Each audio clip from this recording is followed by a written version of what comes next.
Iyi Media TV y'Imabayi twari dusanzwe tumaze kuganira.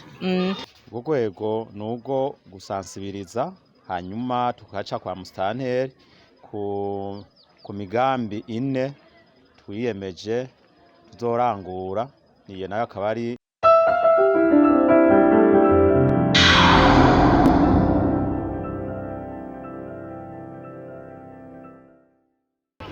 Ndabahaye mwiriwe canke mwaramutse bivanye naho umwe wese aherereye.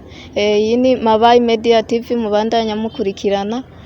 Tukaba muri kano kanya turi kumwe n'umutumire kuri Mabayi Media TV. Mutumire turabaramukije.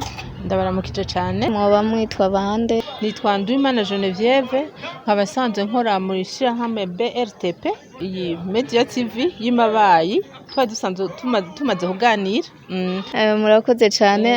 Yo Bltp isigura iki mu majambo yose kugira ngo abariko baratwumviriza bashobore gutahura ivyo arivyo? Bltp iri mu majambo y'icongereza. Ni Burundi Leadership Training Program. Okay, hanyuma mwari muvuze ko atari ubwa mbere muje kuri Mabayi Media TV. Ubwa mbere ngira muba mwari mwaravuze ikibagenza, ubu naho mwashimye kugaruka ngaha iwacu kubera iki? Ego cane, ndavyibuka ko hari mu kwezi kwa mbere. Mu kwezi kwa mbere Bltp yari yateguye igikorwa ngaha muri Komine Mabayi. Ico gikorwa kikaba cerekeye gutanga inyigisho ku basanzwe barongoye abandi, hanyuma kandi no gutanga inyigisho ku wundi mugwi w'abantu basanzwe baba muri Mabayi, na cane cane yari umugwi ugizwe n'imigwi mito mito y'abaje baserukira imigwi itandukanye yo mu kibano, ku mitumba, muri zone. Rero ico gikorwa nico twaje n'ubundi tubandaniriza ko. Ico gihe bararose inyigisho nk'abo bo muri kominote bo mu kibano, bararose inyigisho ku bijanye n'intererano y'umwenegihugu, hamwe kandi no kurabira hamwe ibiba bikenewe mu kibano. Izo nyigisho barazironse, zari zigizwe n'intambuko zitandukanye. Tukaba rero mu guheza izo nyigisho twaciye twiha hamwe haba kwiga mbega ibikenewe mu kibano vyoba ari ibihe, mbega nk'umwenegihugu ni igiki noterera kugira ngo iki gikenewe gishobore gutorerwa inyishu.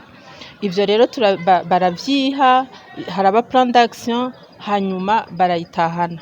Uyu musi twari tugarutse rero kuko bariha n'ibiringo bazoyikorerako. Twari tugarutse kugira dusubire kuraba ya plan d'action bagira, ya migambi biha, n'ivyo bari bakeneye gutorera inyishu. Baragize nk'ibishika 3 canke 4. Turabe ko hari ico babikozeko, ataco babikozeko dusubire tuzisubiremwo, hama dusubire twige uko zoja mu ngiro. Mbere turenze ngaho, izo boba nko mu kibano canke mu komine bidashobora ko bashobora kuvyitunganiza nyene bagatora inyishu y'ico kibazo, habe kwiga mbega ni gute nshobora gushikiriza kuvuga ico umugambi nihaye, hanyuma uwo mugambi nkashobora kuwubwira abandi, abashoboye kunshigikira bagashobora kubashigikira. Ico rero nico twaje duhagazeko, twakoranye kandi vyagenze neza. Ego, abo mwari kumwe bwa mbere nibo mwasubiye kuvugana canke mwatoye uwundi mugwi ukorana n'abari bize ubwa mbere? Urakoze cane. Abo twari kumwe nuko nyene, abo twari kumwe ubwo bwa mbere twahaye inyigisho nibo n'uno musi twahuye. Ego. Muba mutegura kuzogaruka kugira mwigishe n'abandi canke abo mwigishije nibo bazosubira bigishe abandi basigaye? Abo twigishije bihaye n'imigambi yo kurangura kugira bashobore gukomeza amahoro no guteza imbere ikibano.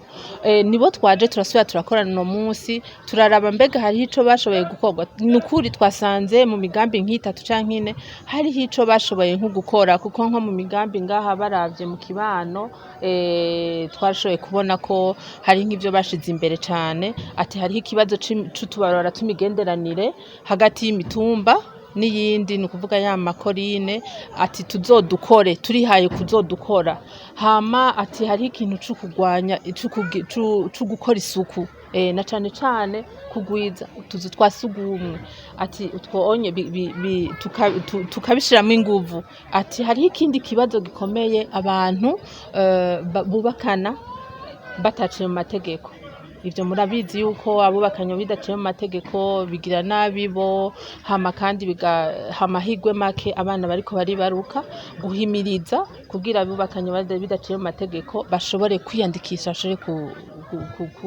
kubaka biciye mu mategeko nico bihaye kubera barabonye ko naco nyene ari gikorwa cyo gukorera ko mu kibano ego hama muri ivyo hari intambwe bateye ego hari intambwe bateye hari haho babonye bashoboye kugira guhimiriza ariko ntibashitse kure kubera umwanya ni muto nabwiye ko hari mu kwezi kwa mbere n'ubu basubiriye gushimangira rero ivyo bihaye kugira babikore gusumba uko bari bamaze kubikora hanyuma kandi hakaba guhugurana niko novyita kugira tumenye ingene dushobora nk'igikorwa twihaye tudashobora kukironkera uburyo bukwiye dushobora no kiyagira abandi hama arico bita plaidoyer mu gifaransa tugire plaidoyer uko bari hamwe batoye n'umuguzo baserukira hamwe baganirira mu stanteri imigambi bihaye hama n'igihe hoba nk'izindi occasion bagashobora kubiganira n'abandi ari ushobora yo kubashigikira agashobora gushigikira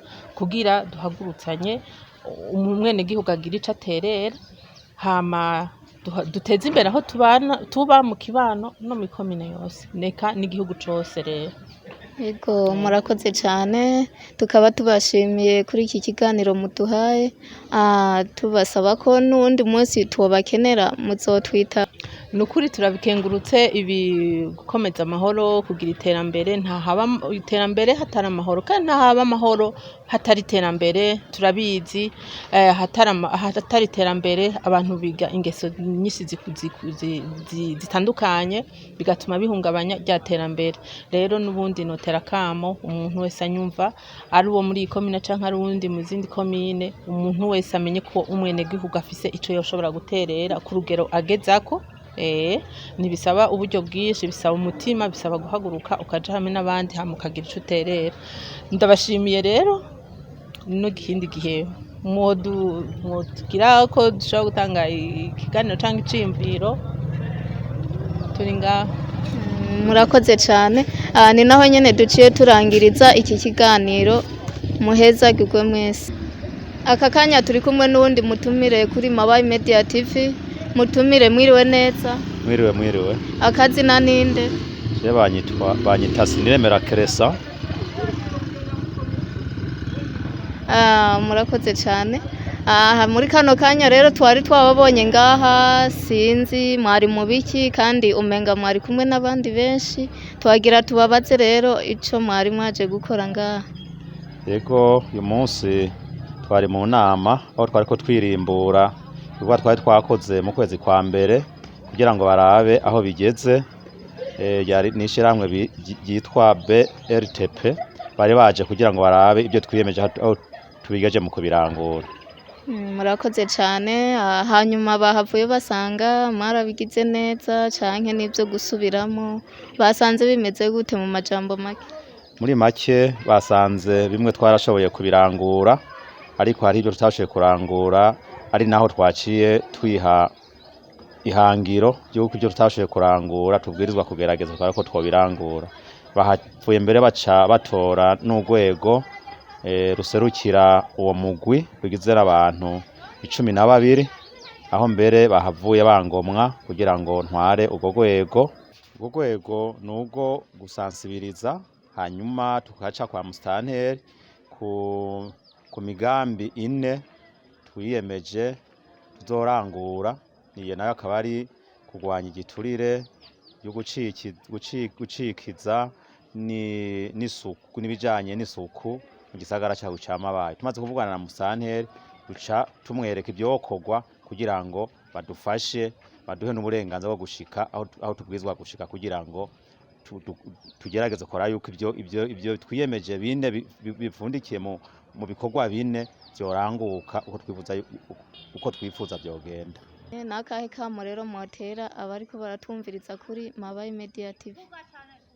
Akamo twobatera nuko na cane cane gisagara ca Mabayi na komine ya Mabayi haraho usanga isuku ridashemeye, hanyuma tugerageje no kuraba mu maraporo atangwa muri komine urahura usanga hari abacikira benshi. Twifuza rero yuko ivyo bintu vyogabanuka muri komine yacu ya Mabayi, byo ikomine ikaba ikomine igendera ku mategeko. Murakoze cyane, twizere ko n'umunsi tuzobatumira kuri Mabayi Media TV muzotwitaba. Yego cyane tuzobitaba. Murakoze cyane, tukaba ariho turangirije iki kiganiro. Murakoze.